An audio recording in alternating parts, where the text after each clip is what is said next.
Bizde qaytpayım deyip жылап mına kız деген. Сәлем достар. Бүгін біз Астанадағы екінші қыдыратын жерімізге бара жатырмыз. Ол әрине экспо. Қазір біз жолдамыз. Бізбен бірге болыңыздар.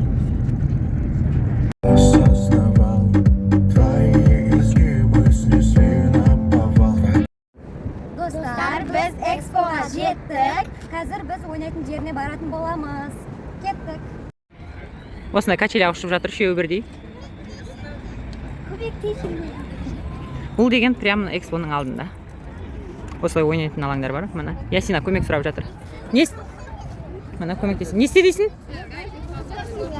Көмектесіңдер дейді. Көмектесеміз. Мына жерде Сабина кетіп барады, жоғары қарай шықты. Мына Раяна шығып жатыр. Осы жерге шығып, мына жерден былай сырғанаймыз дейді. Турбаның ішіне. Мынандай мотоциклдер неге беріледі? Прокатқа беріледі. Ондай көрсек болады. Сабина жоғарыда уже.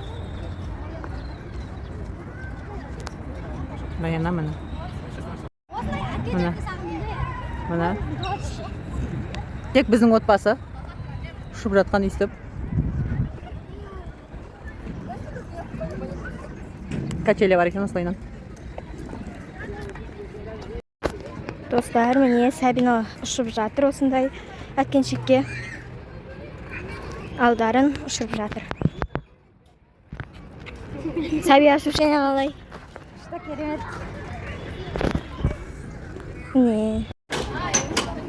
Даже осындай ойындар бар. Екі адам отырып, осылайынан ұшады. Балық ұстаса болады мұндай. Балық ұстап жатыр.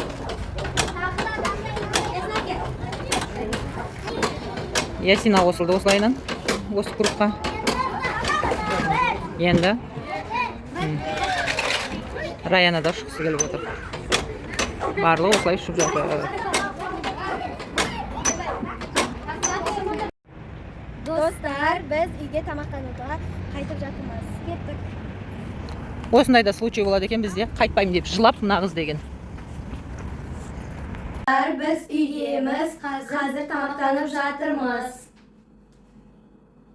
Достар, осымен біздің видео аяқталды. Осы видео ұнаса, Лайк, комментарий жазып, тіркелуді ұмытпаңыздар. Всем пока!